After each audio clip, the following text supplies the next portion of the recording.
on Valentine's Day 2025, Drake and PartyNextDoor dropped their long anticipated album, Some Sexy Songs for You.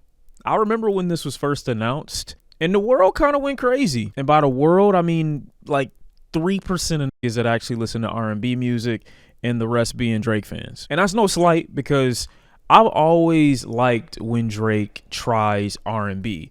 But looking back on it and having heard this album and his attempts at holding a note, realized that maybe I've been too lenient when he's tried to sing in the past. I've always looked at Drake as an artist that sings well enough to carry the moments where he chooses not to rap. But I've never really considered his singing as a standalone skill, because it's never something that I felt he's had to rely on for a complete body of work. And I think that's the benefit of having a realm or a world that you've created where you essentially can do whatever you want with no expectation. And I had that same realization at some point when I was listening to Kanye's music when I was a kid. This dude might not be a great singer as a standalone skill, but his music, accompanied with the way that he approaches these tracks vocally, he's a visionary. Like, he knows what he's doing. He knows when to sing. He knows when to rap. He knows in what pocket to sing in. He knows how to make good music. I've always felt that way about Kanye, up until a certain point, obviously. So when I heard Nokia off of this Drake album, I'm like, damn, cuz, I didn't even know you had that bag. How often is it that you get the type of Drake that we get on Nokia? How many times do you think Drake is honestly tapped into that bag and the track wasn't solely carried by a sample pretending to be Mr. Nice Guy and care about women in the background? How often do we get a Drake like the Drake off Nokia? Almost never. If you hear that as a standalone record, or even as a single leading into Some Sexy Songs for You, you probably think that this is completely different Drake. A reformed, brand new, fresh, bright-eyed, energetic artist who's focused on making some of the most fun music he's ever made in his career. Right, so you hear Nokia, and then you hear the rest of the album, and it's like, what the fuck is this? Don't get me wrong, there are moments on Some Sexy Songs for You where Drake tries to tap into that old R&B spirit that I mentioned earlier.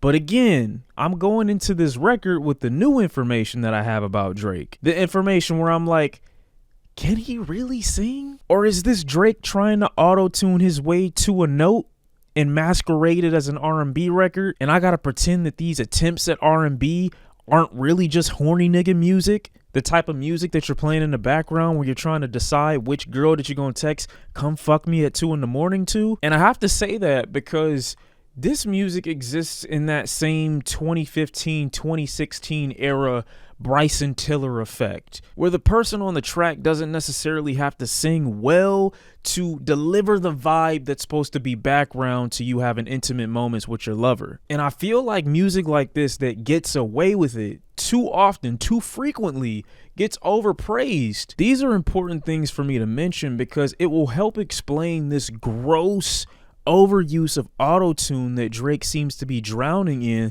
throughout this entire album. And when I was listening to this on stream, I knew that there was an issue, but couldn't fully articulate or put into words what it was until I listened to it again. When Drake needs a singer, he gets a singer, but he's singing on the album. But he's not.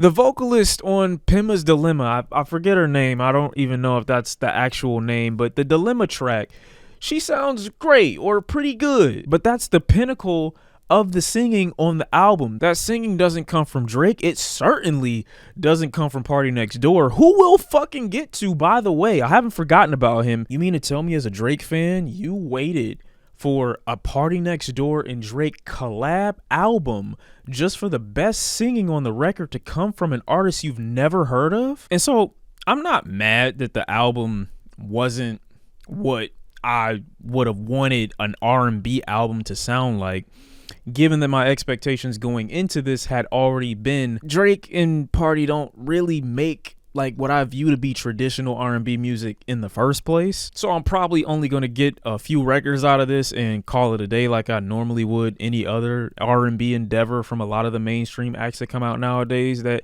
rap and sing, quote unquote. The issue for me this time around was how much of a national holiday this Sexy Songs for You album was made out to be. At this point, it feels like some of the R&B music that comes from Drake and Party doesn't require enough effort to be looked at as anything more than a firmware update. You see it pop up on your phone or your electronic, and you know that you need to update it, I guess, to stay current, but you don't really know what it does or what it fixes or changes because it's so minuscule most of the time. I guess though the benefit of a firmware update is if you don't get it, then something eventually breaks down. The world of R&B is fine without this Drake record. In fact, it's better without it. I saw this tweet and immediately bust out laughing. I was damn near in tears, I'm not gonna lie. But after I wiped my eyes, I saw a take from PartyNextDoor not long after, kind of reiterating that same talking point. PartyNextDoor, a guy who looks like a combination of Sada Baby and DJ Academics, telling me to get some bitches. If for some reason I find myself fucking to some Sexy Songs for You and my dick actually manages to stay hard through the bar of Drake admitting that he talks to girls young enough to be kicked out by their mothers just to get to PartyNextDoor cosplaying as either Young Thug or Future, I'll consider myself an utter failure. Now, to be fair to PartyNextDoor, he didn't actually post this and I didn't know until just now. But I'm going to keep it in the video anyway because I feel like the revelation that PartyNextDoor looks like a combination of Sada Baby and DJ Academics needs to be acknowledged. I think the best, funniest, and most entertaining parts of this album are when Drake and PartyNextDoor aren't trying to make songs to fuck to, because when it seems as if they're attempting to do so, holy shit, is this album boring. And you know exactly which portion of the album I'm talking about. That Meet Your Padre Nokia into Die Trying bit is the funniest shit I've heard from Drake in years. Aside from that, oh, if I did it, wouldn't I be in prison bar that he had on a Heart Part 6? That was actually the funniest thing I think I ever heard from Drake. Meet Your Padre has Drake stealing from some of the most popular genres and cultures that he can get his hands on to make his best Bad Bunny impression, maybe, I guess. That being said, the song isn't uninteresting. It's not even bad to me. It's just really funny. It's a guilty pleasure song of mine, and I understand if people don't like it, but it's not gonna stop me from playing it. Don't get me wrong, I don't think that Drake's proven that he can make Latin music any better than this, but it gives off this husband trying to woo his wife, but he's got a beer gut and is severely balding. It's like trying to be sexy with no sex appeal, like dangerously unattractive dancing in the middle of the street. It's entertaining as shit. I don't know why. It's a weird balance, but he hits it perfectly on this track. I don't know why. Then Nokia with these baby girl refrains as we transition from part 1 into part 2. Super fun, like Southern, like Atlanta rooted track. And yeah, I know it doesn't go against the narrative that he runs to Atlanta to get his lingo up. But look, we don't gotta do this all the time. Just chill. And Drake manages to turn himself into every worry that Mos Def had when he was talking about how Drake is background music to every major corporation that you can think of on the track Die Trying. Which is hilarious because Drake isn't trying on this track at all. The backdrop for a track like this is meant for somebody to sing their heart out, or at least attempt to, but he's just so uninterested in actually singing on an album that is being marketed as him singing. PartyNextDoor doesn't match the tone or energy on this track at all. For the love of God, if you cannot sing, please stop using auto-tune. I don't know why there's even auto-tune on his voice for this track. Bro, you still need to know how to sing. Auto-tune doesn't change you from a bad singer into a better one just because of the effect. Vocally on this track, he still sucks. It's like the embodiment of putting on cologne and you haven't showered for 2 days. Wash your ass, Drake. And I know I said PartyNextDoor and Drake didn't really seem to have much chemistry on this track, but that actually is a recurring theme throughout majority of this album. They rarely even sound like they were in the same space when making this. The strongest moments from PartyNextDoor and Drake always come at separate moments for both of them on the album, never at the same time, which is something that you would expect and want from something that has been so highly anticipated. Right, there are some good moments, but I feel like A part of me is comparing the good moments to the worst on the album, and by default, obviously, after you spent the first 3 tracks listening to Some Sexy Songs For You, it's like, well, of course, Crying in Chanel is a breath of fresh air by track number 4. Obviously, after you spent so far going in through the album, of course, Small Town Fame, in comparison to the first 3 tracks, is good music. But it's just this weird thing, and I don't think it's just a PartyNextDoor and Drake specific thing. I think a lot of artists have this problem where they don't capitalize on the opportunity that working with another artist gives you to create something more than you would create by yourself.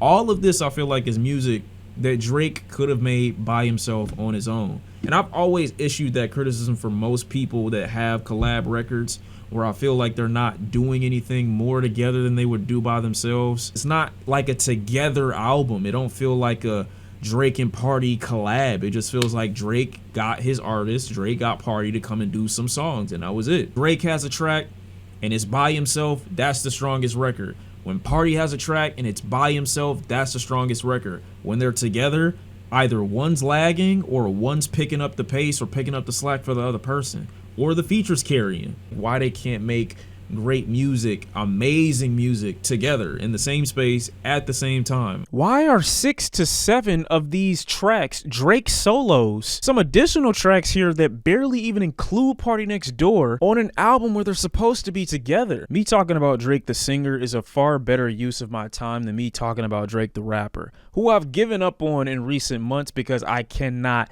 take the guy seriously anymore. This is what I mean, and y'all are gonna confirm this if this album doesn't perform well. Drake went the legal route and is accusing his label and Spotify of artificially inflating interest into the record Not Like Us. Kendrick goes on an entire victory lap, getting recognition from the Grammys, the Super Bowl, other mega corporations. In all the years that I've listened to Drake's music, I've never known him, despite being known as the lover boy, to drop music on Valentine's Day. That's been his whole aesthetic, and for whatever reason, this dude always manages to miss the most romantic day of the year, except for this one, the week after Kendrick Lamar does the Super Bowl halftime show. This is a win-win for Drake via perception from his audience. If he does well, the talking point will be, see, Drake was never canceled. He could never be thwarted. His efforts musically and as an artist could never be thwarted by the industry. They can't take him down. If he undersells or this record doesn't perform well, the new talking point will be, see, they've been suppressing him the whole time and inflating interest in Kendrick. Cause how could a Drake record not have massive interest, massive appeal? I say these things in response to things that Drake said on the track Gimme a Hug, where he references people preying on his downfall, a trope that Drake has talked about before he ever got into a rap battle with Kendrick Lamar. And even if his downfall were to occur, if the ball was in someone else's court, the world would basically fall into a disarray. What would you do with my position if you had it? Great talking point, by the way. But it opens up a door for us to look at what happened as a result of Drake being quote-unquote #1, which was nothing. Everything that was influential, everything that was forward-thinking about hip-hop and rap music, everything that pushed boundaries within the rap genre never were caused by Drake. He asked the question of what others will do if the ball is in their court, while not explaining what he's done with the ball in his own. But the most egregious thing Drake tries to convince his listeners of on this track is directly saying he doesn't give a fuck about this rap beef. I'm trying to get the party lit. Huh? Nigga, did you know that I can see you?